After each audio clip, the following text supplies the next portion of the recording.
श्री सरस्वतीर्मा श्री गुरुभ्यो नमः सत्यनारायण कथाध्याय 15. पूर्वी सुंदर अशा काशी नगरामध्ये एक दरिद्री म्हणजे भिकारी ब्राह्मण राहत होता.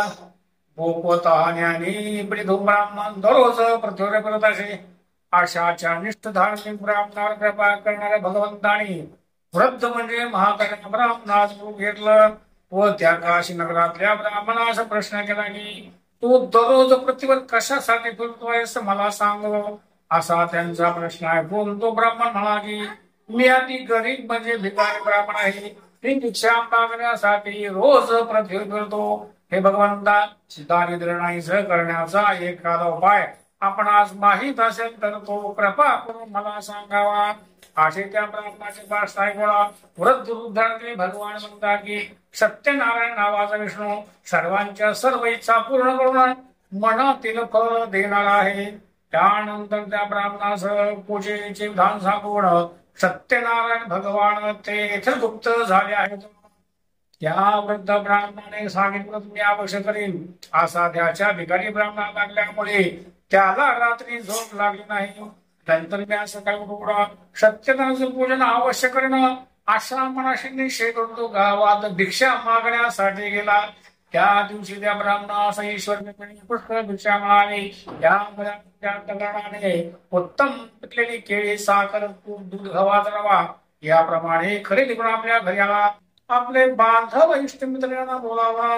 विधिनोक्त रीतीने यथासांग सत्यनारायणाचे पूजन केले. त्यामुळे हा ब्राह्मण या सत्यनारायणाच्या व्रताच्या प्रभावामुळे दारिद्र्यपणातून मुक्त झाला.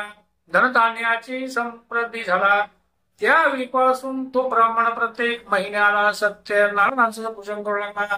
एकदा हाच ब्राह्मण आपल्या वैभवाप्रमाणे आपले बांधव इष्टमित्रासह सत्यनारायणाचे पूजन करत असताना लाकडे विकणारा मुलग्या त्या ठिकाणी आला.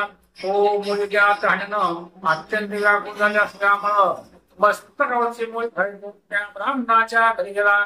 तो कसलं पूजन करत आहे असे पाहून त्याने भक्ती नमस्कार केला.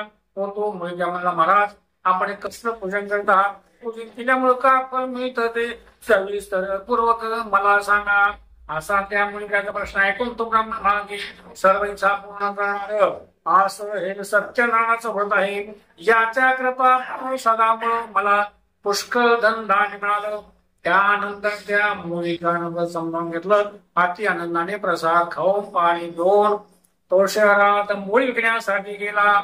सत्यनारायणाचं चिंतन करीत लाकडाची मुळी मजकोट घेऊन या गावात लाकडी विकून जो काय पैसा मिळेल त्या पैशाने मी सत्यनारायणाचं पूजन अवश्य करणं असा मनाशी निश्चय करून धार्मिक लोक ज्या ठिकाणी राहत होते त्या ठिकाणी तो मुलीचा गेला. पण त्या दिवशी त्याच्या मुलीचा ईश्वर कृपेने पुष्कळ भावाला. त्यामुळे करणारे उत्तम पिकलेली केळी, साखर, तूप, दूध, गव्हाचा रवा याप्रमाणे खरेदी करून आपल्या घरी आला. आपले बांधव इष्टमित्रांना बोलावणं विधिनोक्त रीतीने यथासांग सत्यनारायणाचं पूजन केले. त्यामुळे हा मुलगा या सत्यनारायणाच्या व्रताच्या प्रभावामुळे दारिद्र्यपणातून मुक्त झाला. धनधान्याची समृद्धी झाला. या लोकी सर्व काळ सुख भोगून शेवटी सत्यनारायण प्रभूच्या नगरात गेला. सत्यनारायण कथायाम द्वितीय अध्याय गोळा. सत्यनारायण महाराज की जय. गोपाल कृष्ण भगवान की जय. व्यंकटरमणा गोविंद.